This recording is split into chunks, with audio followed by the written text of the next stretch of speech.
Welcome to How You Livin', a transformative podcast featuring best-selling author, inspirational speaker, and minister, Dr. Rick Rigsby. And now, Dr. Rick.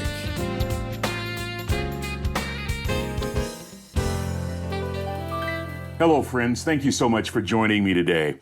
I want to talk to you about a subject that up until recently I knew little about and actually had very little interest in. And that topic is silence. I'm a type A personality, baby. I'm the life of the party, at least in my own mind. I love noise. I thrive on noise. But I've been noticing some changes lately.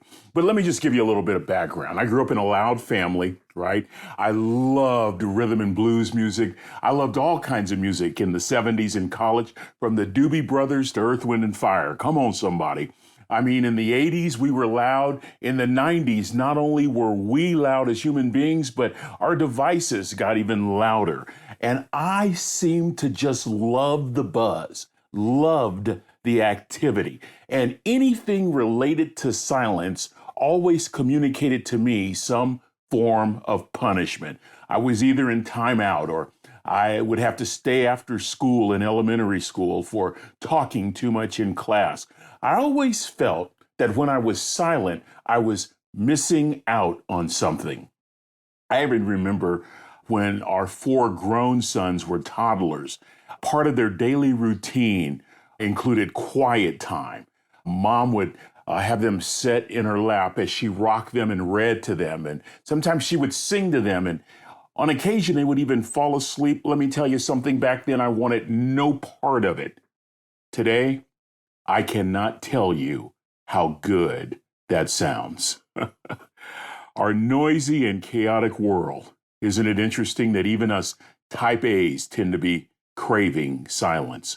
Friends, we're anxious, we're uncertain, we're certainly overwhelmed, we're overstressed. There's this general feeling of uneasiness that's in the air. Depression seems to be common. Suicides are on the rise. Just recently in my suburb north of Dallas, there were 2 murders involving children who killed other family members. I watched in horror a recap of the events. And I listened to the homicide investigator who said on the news, quote, "Each murder has its own set of circumstances. But I can tell you," he said, "some of the similarities are helplessness and hopelessness." That seems to be the calling card of this present age, as mental health has become a major issue in our time. At a recent conference on mental health in the church, Dr. Tim Clinton, who's a dear friend and also president of the American Association of Christian Counselors, opened the event with these words, quote, Dr. Clinton said, "We're not in a mental health crisis. We're in a mental health disaster. Our well-being is under attack, and the signs point to an opportunity for people like me to learn more about the benefits of silence." I think it's because I'm a loud type A personality who loves noise and activity that silence just doesn't come naturally to me. But I'm experiencing turmoil just like many of you. And so recently I began a journey to discover the benefits of silence. To say that I've been simply amazed would be a huge understatement. In an article in Frontiers in Human Neuroscience, researcher John Moran noted that during silence, the brain is freed to slip into a default resting mode. Listen to what Moran said. This resting mode is observed most closely during psychological tasks that include reflecting on one's personalities and characteristics, also known as self-reflection. When the brain is at rest, it integrates internal and external information into a conscious workplace. In other words, skills that are critical to leadership are supported by silence. Skills such as self-awareness and reflection, tapping into intuition and thinking creatively.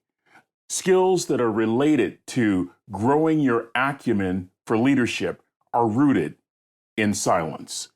I then came across an interesting organization called the Holesworth Center. And the Holesworth Center works with school leaders. Listen to this leadership philosophy. We don't believe leadership is about titles, but about influence. They had me right there.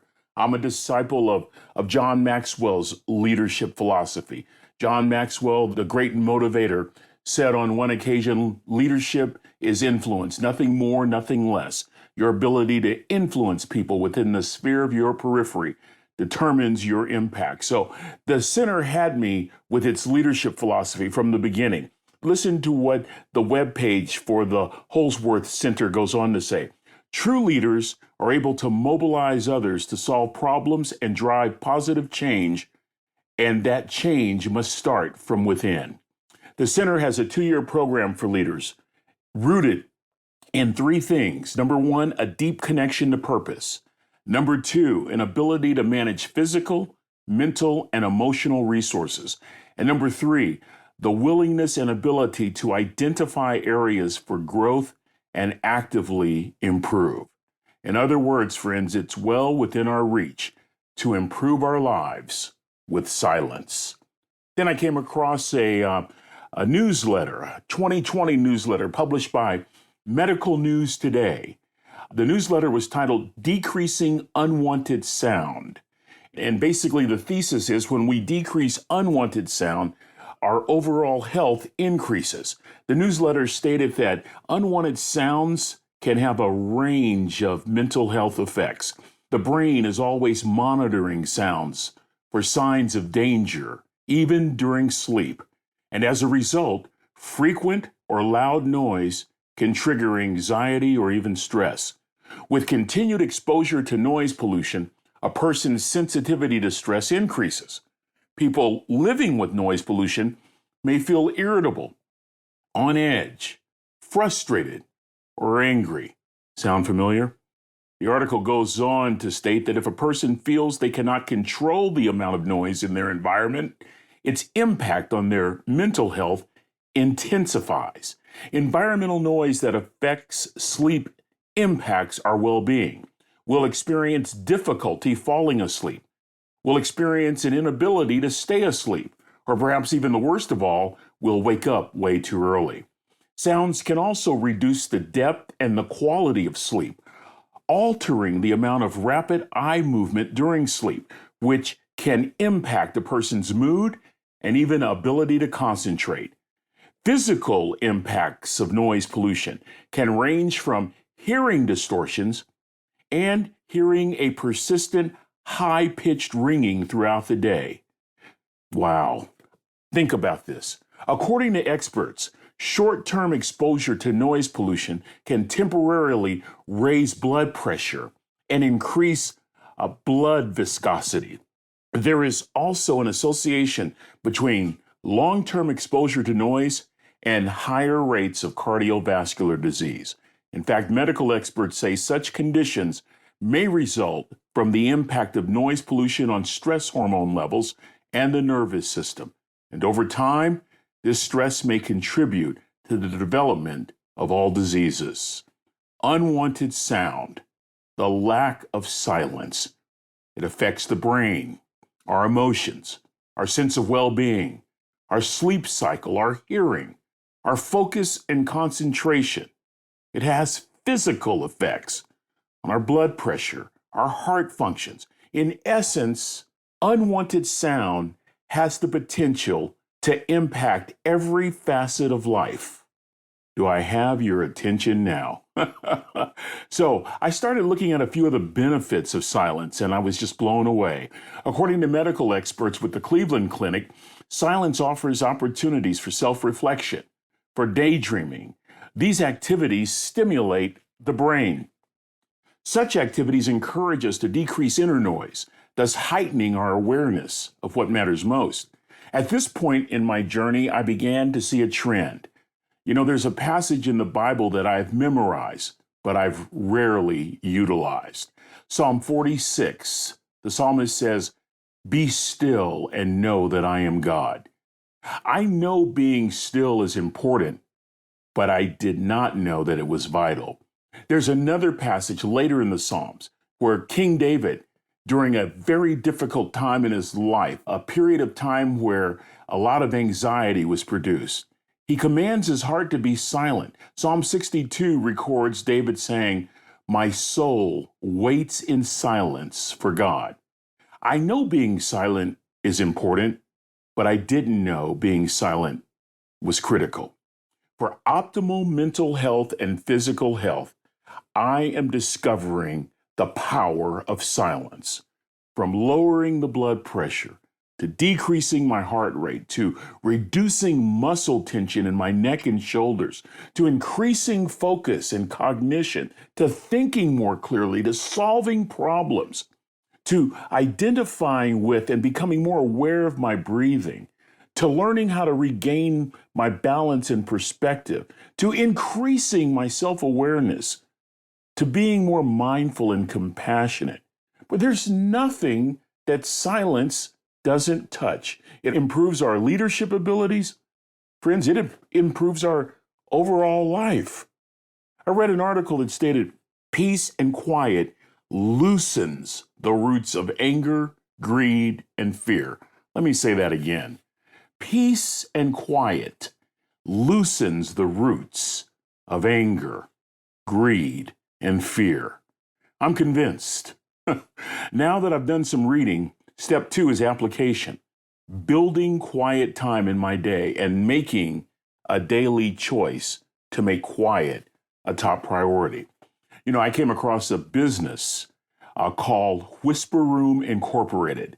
They manufacture isolation enclosures used from organizations from recording studios to medical labs. They claim to be the global leader in the sound isolation technology business. What I found interesting was that the company published on its webpage the benefits of silence and why we need less noise. Just listen to a couple of these. For example, silence helps you concentrate. That focus is currently under assault and our brains are under siege with bites of information coming at us at a rapid speed. Silence lowers the decibels. Silence encourages concentration. Second, silence encourages creativity. Listen to this. Visionary scientists like Albert Einstein and Isaac Newton worked almost exclusively alone for the majority of their lives, right? One psychologist argues that the best creative work that a human being can do is often completed in solitude. Wow. Silence promotes awareness. Taking time to self-reflect will help us figure out if our life is working the way we want it to, and perhaps ways that we can make improvements. Silence provides us with a sense of calm. The American Institute of Stress reports around 77% of the people in America show some physical signs of stress in everyday life. Wow. Silence gives us the opportunity to relax and reduce those stress levels. Listen to this one. Silence promotes learning. Noise, I did not know this, friends, has been linked to a lower level of learning. The more noise a child is exposed to, the worse they perform at school and the harder they find concentration levels. My goodness. Silence increases productivity. Research published in Inc. magazine suggests that doing nothing and remaining silent is reported to increase the production of new brain cells. And finally, silence gives us more patience. Learning to enjoy silence cultivates calmness and peacefulness. When regularly practiced, our tolerance levels for becoming impatient will likely grow too. When we learn to savor silent moments, we'll have more patience in daily hassles like traffic jams and long lines at the grocery store.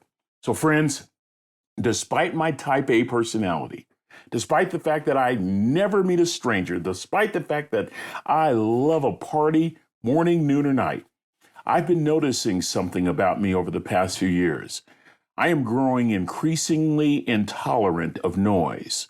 Someone recently told me that's part of getting old, but I think it's deeper than that.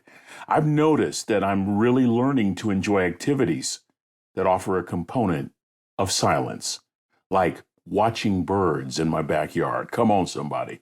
Like sitting peacefully by a body of water or in the mountains, like going for a walk, like playing golf all by myself. I came across this guy named Nick Seaver. I was blown away by his TED Talk. Apparently, Nick and his wife spent 18 months in solitude. Check out the TED Talk for yourself. Nick Seaver, common spelling. The talk is titled The Gift of Silence. And actually, what Nick and his wife did became part of the first major long-term study on silence and meditation, and the results verified everything we've been told for decades, that solitude and meditation improves our focus, our memory, our health, our happiness, our emotional resilience, our emotional intelligence. It reduces ADHD, it reduces depression and anxiety, and it improves our kindness and compassion. We're now meditating and being silent in all walks of life, friends. Athletes are learning to be silent. Schools are including meditation. We're even finding periods of solitude and meditation in prisons and in the military to combat stress in the field, to branches of service to combat post-traumatic stress disorder, PTSD. Companies are even training employees on the benefits of silence and meditation. I'm not talking about 18 months of solitude. That's not my cup of tea. However, this is what I have learned. My mind and body needs silence. About 10 to 15 minutes of complete, total silence every single day. Now, that thought used to make me uncomfortable. Nick Seaver said in his TED Talk, quote, "My mind is like a bad neighborhood. I don't like to go there alone." But I can tell you this, friends, I am discovering that the benefits of complete, total silence outweigh the costs. And so, if you'll excuse me, I'm going to sign off and go do something that I used to poo-poo. I'm going to take a few minutes of quiet time to improve my overall well-being. Think on these things for a few days, friends. And more than anything else, why don't you try breaking away from everything and just being quiet? Your mind, your body, your soul, your spirit will thank you. Well, that's going to do it for this episode. Until we meet again, this is Dr. Rick, asking the most important question I can ask. How you living? Are you ready to make an impact in your world right now? Do you want to stop existing and start living your best life right now? Dr. Rick wants to give you the first chapter of his best-selling book, Lessons from a Third Grade Dropout, absolutely free. Just go to www.rickrigsby.com/free gift to get the print or audiobook right now. This is thepodcastfactory.com.